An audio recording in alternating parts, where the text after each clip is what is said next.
अस्सलामुअलैकुम, आप देख रहे हैं समा। मैं हूं रमीज जहमान और मैं हूं सहरिश फरहान। बुलेटिन का आगाज करेंगे। मार्च में पाकिस्तान समेत अफगानिस्तान के हमसाया ममालिक का इजलास बीजिंग में होगा। मुस्तकबिल में पाकिस्तान, अफगानिस्तान और चीन का ट्राइका बनने जा रहा है। वजीर खारजा शाह महमूद कुरैशी की दौरे चीन से वापसी पर प्रेस कॉन्फ्रेंस। कहा, चीनी क़यादत से इतनी जामे नशिस्त पहले कभी नहीं देखी। ये भी कहा कि अफगानिस्तान से मुताल्लिक अहम फैसले किए। मकबूजा कश्मीर में जारी भारतीय मजालिम पर चीन पाकिस्तान के साथ खड़ा है।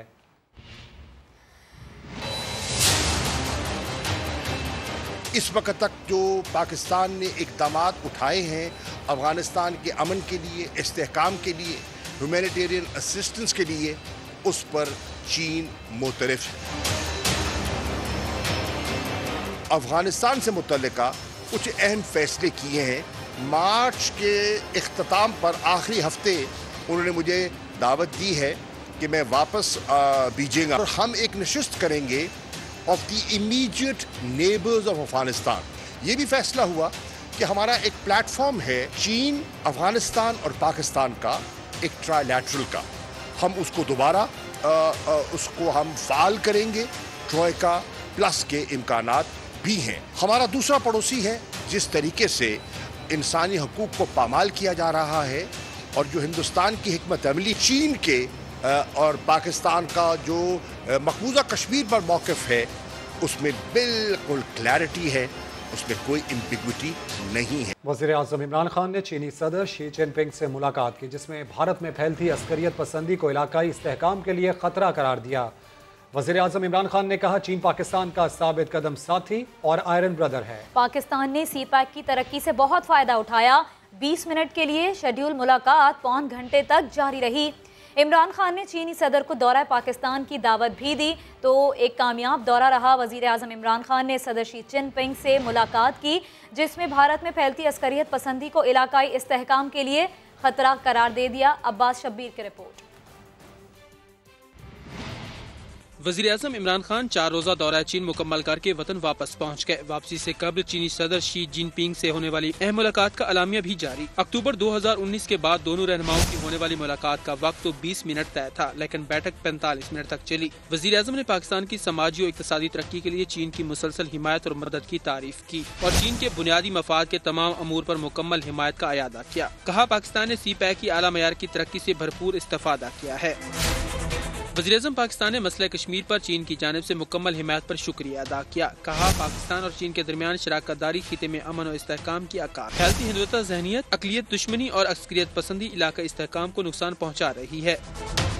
इमरान खान ने कहा, दुनिया में बढ़ती हुई पोलराइजेशन से आलमी तरक्की और तरक्की पजीर ममालिक को संगीन खतरात लाहक हैं। दोनों रहनुमाओं ने तस्लीम किया कि एक पुरअमन और मुस्तहकम अफगानिस्तान खिते में इक़्तिसादी तरक्की और राब्तों को फ़रोग़ देगा। आलमी बिरादरी पर इंसानी तबाही रोकने में अफगान अवाम की फौरी मदद पर जोर। वज़ीर आज़म इमरान खान ने चीनी सदर को जल्द दौरा पाकिस्तान की दावत भी दी।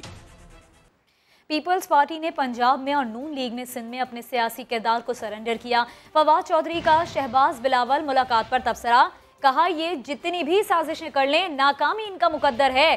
बिलावल भुट्टो पर तंज करते हुए उनका कहना था कि लॉन्ग में जितने अल्फाज होते हैं, आपके पास इतने लोग भी नहीं। लॉन्ग मार्च तो एक तरफ, आप शॉर्ट मार्च भी नहीं कर सकते।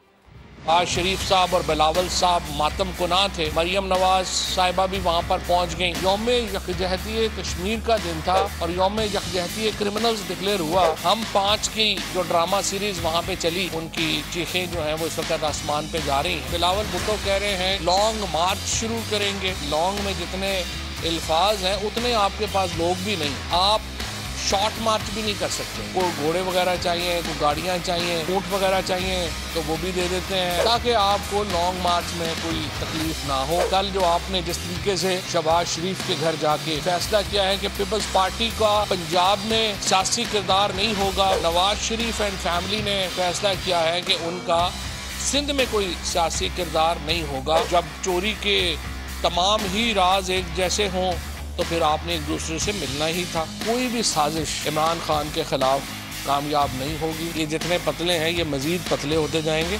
इनको आप आगे चल के और देखेंगे, इनको मज़ीद दवाइयों की ज़रूरत पड़ेगी। 2 घंटे सर जोड़ा है, आप कई दिन भी सर जोड़ कर बैठे, नाकामी आपका मुकद्दर।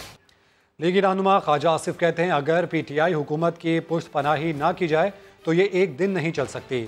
सियालकोट में वर्कर्स कन्वेंशन से खिताब में बोले, कल होने वाली मीटिंग में नवाज शरीफ हिदायत देंगे कि किस तरह हुकूमत को हटाने के लिए आगे बढ़ा जाए। आपको फिर भी एक बार पूरे एतमाद के साथ कहता हूं कि अगर इसकी पुष्टपनाही ना हो तो एक दिन भी ये हुकूमत नहीं चल सकती, एक दिन भी ये हुकूमत नहीं चल सकती। एक इत्तेफाक हुआ है कि एक मिनिमम एजेंडा इस हुकूमत की रिमूवल का जो है उसके ऊपर इकट्ठा हुआ जाए। कल शाम को कायदे मोहतरम ने, मियां नवाज शरीफ साहब ने मीटिंग बुलाई हुई है जूम के ऊपर सेंट्रल एग्जीक्यूटिव कमेटी में। उसमें आइंदा लाहे अमल का जो है वो अप्रूवल्स होंगी, फैसला होगा। कायदे मोहतरम के जो भी उन्होंने इंस्ट्रक्शंस देनी है, जो एजेंडा देना है हमें, वो सामने आएगा। खबरों में आगे जानिए, अहदे लता तमाम हुआ। वजीर दाखिला शेख रशीद ने हिज़्ब इख्तिलाफ को चैलेंज दे दिया। कहते हैं ख्वाब देखने वाली अपोजिशन सियासी मौत मरने जा रही है, हमें घर भेजने का कहते हैं, ये मुंह और मसूर की दाल। सरबराह पीडीएम पर तनकीद की, बोले कल दोनों जमातों ने मौलाना को मक्खी की तरह निकाला। यौम यकजहती कश्मीर पे अपोजिशन है, उन्होंने मजीद इंतशार और खलफशार की बातें की हैं। अंधे ख्वाब देखने वाली अपोजिशन अपनी सियासी मौत मरने जा रही है। फजलुर रहमान साहब ने कहा कि इमरान खान को मक्खी की तरह निकाल देंगे। फजलुर रहमान साहब, कल आपको उन्होंने मक्खी की तरह निकाला है। पहले ये इस्तीफे दे रहे थे, इस्तीफों से भागे, फिर ये लॉन्ग मार्च पे आ रहे थे। मनी लॉन्ड्रिंग करने वाले और फैटिफ के असल मुजरम, वो अगर इकट्ठे होके आना चाहते हैं तो बिस्मिल्लाह जनाब, हमें कोई खौफ नहीं है। जहां आदम एतमाद लाना चाहते हैं लाएं। ओआईसी कॉन्फ्रेंस भी है, इनको पहले मैंने कहा था तारीख बदलें, अब मैं कहता हूँ मत बदलो। ये कह रहे हैं कि हम घर भेज देंगे जनाब, ये मुंह और मसूर की दाल। इंडिया जो है पाकिस्तान को डिस्टेबल करने के लिए कोई मौका नहीं जाने दे रहा। मेरे नोटिस में टीटीपी से कोई मुज़ाकरात का मुझे इल्म नहीं है। और अभी आपको बताएं कि चेयरमैन पीपल्स पार्टी बिलावल भुट्टो की हुकूमत पर लफ्जी तीरों की बारिश। बोले हुकूमत अवाम के इंसानी और मुआशी हुकूक पर डाका मार रही है। नसीराबाद में जलसे से खिताब में कहा, 27 फरवरी को कराची से इस्लामाबाद तक लॉन्ग मार्च करेंगे। कठपुतली हुकूमत के घबराने और हिसाब देने का वक्त आ चुका है। हम दिखाएंगे कि हुकूमत से अवाम का एतमाद उठ चुका है। अब पार्लियामान में अदम एतमाद लाकर इन्हें जमहूरी तरीके से हटाया जाए।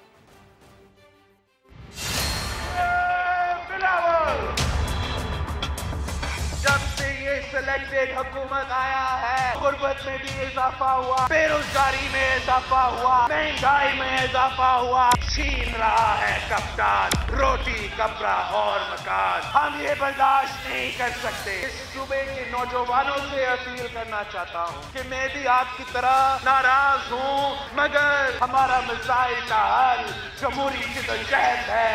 हम हथियार नहीं, वोट का ताकत में यकीन रखते हैं। आप हमें एक मौका दें, हम वफाक परस्त हैं। पाकिस्तान पीपल्स पार्टी मैदान में उतर चुकी है। 27 फरवरी का लॉन्ग मार्च का ऐलान जंग कर लिए हैं। इस्लामाबाद की तरफ जाएंगे। कठपुतली को पैगाम पहुंचा चुके हैं। अब घबराने का वक्त आ चुका है, हिसाब देने का वक्त आ चुका है। अवाम का एतमाद उठ चुका है। अब पार्लियामान का एतमाद उठना चाहिए। गुलजार को भी लता मंगेशकर के बिछड़ जाने का बेहद अफसोस है। समा से खुसूसी गुफ्तगू में गुलजार का कहना था कि भारत और पाकिस्तान की मौसीकी की सबसे बड़ी आवाज़ चली गई। मजीद उनका क्या कहना था, सुनिए। जी बस अफसोस तो है, सबको है, आपको भी है, हमको भी है। मौसीकी की सबसे बड़ी आवाज़ हिंदुस्तान और पाकिस्तान की, वो दोनों ही की तरफ से चली गई है ना, क्योंकि ये तो मुश्तरका आवाज़ है, आर्ट की आवाज़ है, मौसीकी की आवाज़ है। और एक सदी पूरी सुनते रहे, पूरी सदी की आवाज़ थी। इसका अफसोस और तकलीफ और सदमा तो सबको है। वही उनकी आवाज़ से मिला करता था और सब तक जाता था। आज भी वहाँ भी, और यहाँ भी लोग उनके गाने गुनगुनाते हैं, गाते हैं।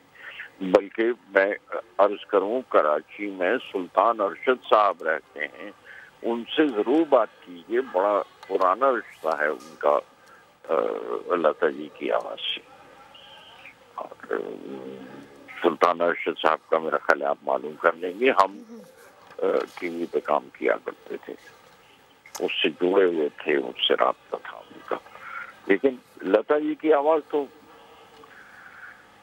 बैनुल-अक़वामी आवाज है, सिर्फ हमारी ये साउथ एशिया ही की नहीं, बाहर की भी, और तकरीबन हर जबान में गाया है उन्होंने। जो हमारे सब कॉन्टिनेंट की, जो हमारे सब कॉन्टिनेंट की जितनी जबानें हैं सभी में गाया, 36 जबानों में गाने गा चुकी हैं। जेनरस, पुरखुलूस, हम्बल, मुखलिस। मतलब मैं आपको ये बात अर्ज करूं कि हमारे जो एक मौसीकार हैं विशाल भारद्वाज, अगर आप से वाकिफ हैं, जब वो पहली बार उनके साथ गाना रिकॉर्ड करने लगे तो बहुत नर्वस थे, और उन्होंने कहा कि मैं बहुत नर्वस महसूस कर रहा हूँ, तो वो हंस पड़ी, कहने लगी विशाल तुम मुझे न्यू कमर समझ के सिखा दो गाना, मैं गा दूंगी। ये बड़ी मॉडेस्टी की बात है, इनकसार की बात है, कोई इसी तरह की शख्सियत, बहुत बड़ी शख्सियत। कीमतों की ऊंची उड़ान, मामला जानिए कुछ देर में। शेख रशीद सिर्फ सख्त बयानात ना दें, काम भी करें, सारे सत्तू पीकर ना सोएं, पंजाब हुकूमत भी कुछ करे। शहबाज गिल अपनों पर चढ़ दौड़े, शेख रशीद और पंजाब हुकूमत पर कड़ी तनकीद की, कहा सब काम इमरान खान ने ही नहीं करना। राना सनाउल्लाह के खिलाफ वजारत दाखिला को FIR दर्ज करना चाहिए थी, ये उन्होंने कहा। फैसलाबाद में मीडिया से गुफ्तगू करते हुए वज़ीर आज़म के मुआवने खुसूसी शहबाज गिल अपनों पर कैसे गुस्सा हुए, आप भी देखिए। शेख रशीद साहब भी बड़े तत्ते बयान दिंदे ने, मैं उन्होंने कहना कि तत्ते बयान ही ना दिओ, तुसी प्रैक्टिकली भी करो, तुहाडा काम है। आला अदलिया को एक धमकी दी गई है, तो जो इंटीरियर मिनिस्ट्री है वो तत्ते बयान ना सिर्फ देवे, इसके ऊपर एक्शन करे। राना सनाउल्लाह को के खिलाफ FIR होनी चाहिए, ये पंजाब गवर्नमेंट को भी हिलोहजत करनी चाहिए। सारे सत्तू पी के ना सोवो, सारा काम इमरान खान ने अकेले ने नहीं करना। जब लॉलेसनेस होती है तो आपका भी काम है वहां पे खड़े होना। सिर्फ अपनों पर ही चढ़ाई नहीं की, शहबाज गिल ने ऑपोजिशन को भी खूब लताड़ा। बोले कल की दावत का मकसद एक दूसरे को घसीटना था। शहबाज शरीफ ने आसिफ अली जरदारी को घसीट कर खाना खिलाया। इन्होंने एक दूसरे को घसीटना था, पेट फाड़ने थे। कल इन्होंने जिस तरीके से घसीट के शहबाज शरीफ साहब ने पहले घसीट के सैलड डाल के दिया प्लेट में, फिर जरदारी साहब को वहां से आगे घसीटा तो आगे मटन कोरमा था वो उनकी प्लेट में डाला, साथ उनके बेटे ने घसीटा जरदारी साहब को, और अगली जो डिश थी वो मंचूरियन थी वो डाली। फिर थोड़ा सा मरियम साहबा ने भी धक्का मारा कि और घसीटना इस बदबख्त को हम। आगे तीतर बुने हुए थे वो डाले उनकी प्लेट में, उनको कुर्सी पे बिठाया, उन्होंने खाना शुरू किया। फिर घसीट के एक बंदे को ला के उन्हें कोल्ड ड्रिंक दी, फिर घसीट के उनके लिए मीठा भी डाल के लाए। तो ये जो आपने जिस तरीके से उन्हें कल घसीटा है, सानू भी घसीट लिया करो इस तरह। और हमने कभी किसी को सड़कों पर नहीं घसीटा। लीगी रहनुमा शाहिद खाकान का शहबाज गिल को तुर्की बतुर्की जवाब। बोले पीपल्स पार्टी के खिलाफ इलेक्शन लड़ना है, मगर इस हुकूमत को चलता करने के मामले पर दोनों एक पेज पर हैं। PDM और पीपल्स पार्टी का मार्च अलग अलग है, मगर मकसद दोनों का एक है। पीपल्स पार्टी के खिलाफ इलेक्शन लड़ना है, इसमें कोई दो राय नहीं है। हमने, क्योंकि हम ये बेहतर समझते हैं कि हम इस मुल्क को एक बेहतर इक़्तिदार दे सकते हैं। हमने कभी किसी को सड़क पर नहीं घसीटा। सियासत में इख्तलाफ होता है, इख्तलाफ राय होता है, हम आपस में इलेक्शन भी लड़ते हैं। अपोजिशन में आज मुस्लिम लीग नून और पीपल्स पार्टी इकट्ठे हैं। अपोजिशन का एक मकसद है कि मुल्क की आवाम को एक दफ़ा फिर इस हुकूमत से निजात दिलाकर एक दफ़ा फिर जो है अवाम के पास जाए ताकि वो फैसला करें कि इस मुल्क में किसकी हुकूमत आएगी। PDM का लॉन्ग मार्च जो 8 जमातें हैं वो 23 मार्च को है। उससे पहले पीपल्स पार्टी ने अपना लॉन्ग मार्च रखा है 27 तारीख को, ये उनका फैसला है। तो पीपल्स पार्टी अपनी कोशिश करेगी, मकसद दोनों का एक ही है। PP रहनुमा फैसल करीम कुंडी की JUIF के जलसे में समा के रिपोर्टर से मोबाइल छीनने की मजम्मत।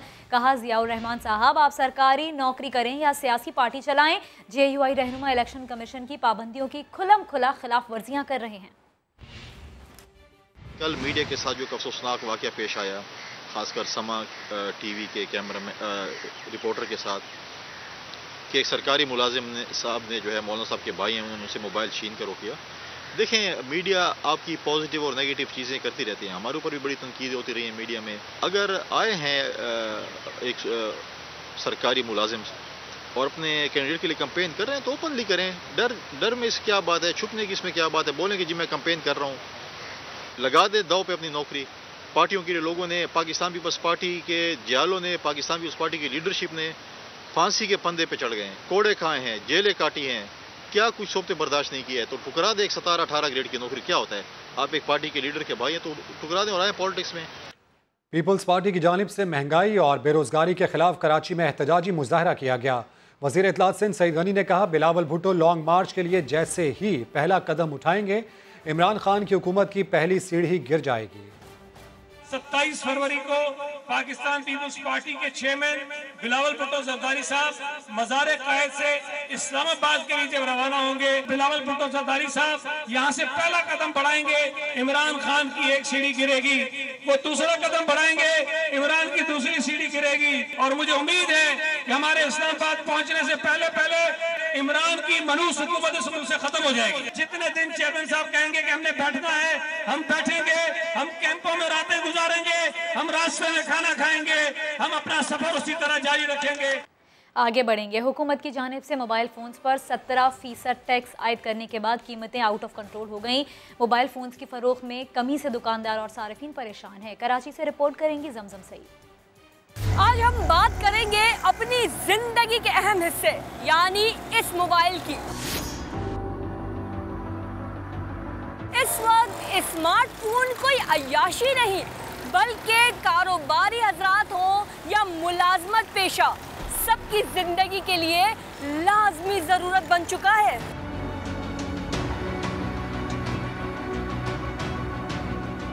मगर इस पर इजाफी टैक्स लग गया है, यानी खरीदार और दुकानदार दोनों ही परेशान हैं।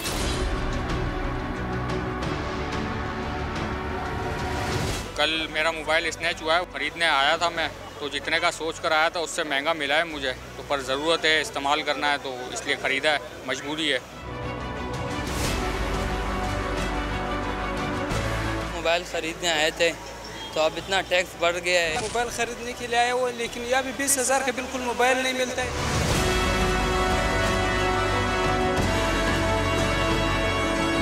ये थे खरीदार महंगे मोबाइल से परेशान।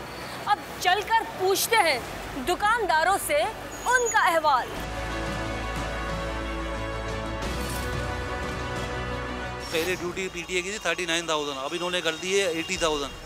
अगर 17% भी आप बढ़ाते हैं तो 46,000 होते हैं। काम जो हमारा जो है ना तकरीबन 25% रह गया, 75% नीचे है। और वो भी कहा बड़े फ़ोन तो ले नहीं रहा, अब छोटे फ़ोन पे ही काम चल रहा है। पहले ये मोबाइल था 20,000 रुपये का, अब यही मोबाइल 25,000 का मिल रहा है। तो कस्टमर कैसे अफोर्ड करेगा? हम लोग खुद परेशान हुए हैं। तो ज़्यादातर कस्टमर ऐसे आते हैं कि प्राइस पूछते हैं और वो फिर चले जाते हैं। मतलब कि बहुत ज़्यादा जो है ना महंगाई भी है, प्लस मोबाइल के इतने रेट बहुत ज़्यादा कंज्यूमर की जो ना मतलब समझो कि जेब में अफोर्डेबल नहीं। इतनी महंगाई और इतने महंगे मोबाइल, अच्छे स्मार्ट खरीदार जेबें टटोल रहे हैं, क्योंकि जैसे भी हो मोबाइल के बगैर तो गुजारा नहीं। कैमरामैन सनाउल्लाह के साथ जमजम सईद, समा, कराची। खतरों के खिलाड़ियों का दंगल, तफसील जानिए कुछ देर में। मलिका बरतानिया ने अपना जानशीन मुकर्रर कर दिया, बेटे प्रिंस चार्ल्स बादशाह, जबकि उनकी अहलिया कमिला पार्कर मलिका बरतानिया होंगी। मलिका एलिज़ाबेथ ने अपने पैगाम में कहा कि उनकी ख्वाहिश है कि प्रिंस चार्ल्स बादशाह बने तो duchess of Cornwall queen concert बने। मीडिया रिपोर्ट के मुताबिक मलिका के ऐलान ने बरतानिया में अगली नस्ल को तख्त सौंपे जाने से मुतालिक गैर यकीनी सूरत हाल ख़त्म कर दी। क्वीन कंसर्ट से मुराद बादशाह की शरीक हयात है। ताहम अब डचेस ऑफ कॉर्नवॉल के क्वीन बनने में कोई रुकावट नहीं होगी। क्वीन एलिजाबेथ 7 दिहाइयों तक बरतानवी तख्त पर बरजमान रहने वाली पहली शाही शख्सियत बन गई। कराची किंग्स के फैंस पुरुमीद हैं कि टीम आज का मैच जीतेगी और टूर्नामेंट में कम बैक करेगी। कहते हैं आमिर की इंजरी से कारकर्दगी पर फर्क पड़ा। उम्मीद तो है कि जान पूरी मारेंगे, क्योंकि अब आखिरी टूर्नामेंट के कुछ मैचेस रहते हैं कराची के, तो पूरी जान उम्मीद तो है कि पूरी जान मारेंगे कम बैक करने के लिए।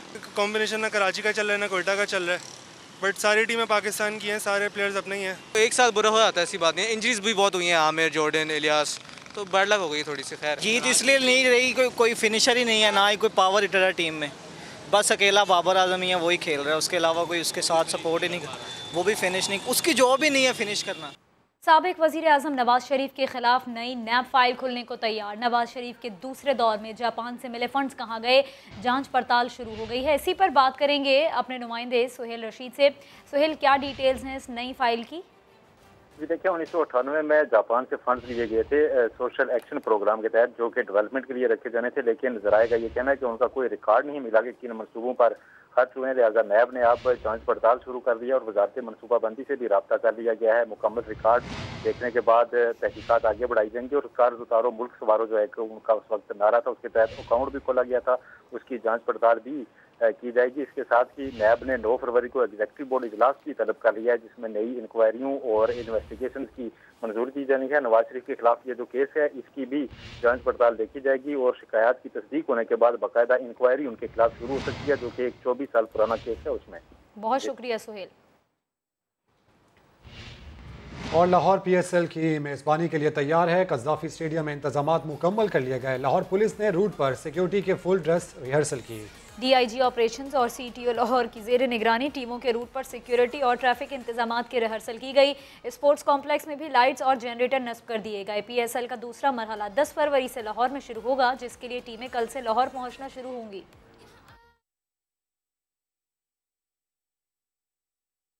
के बाद हाजिर होंगे हेडलाइंस के साथ। देखते रहिए समा।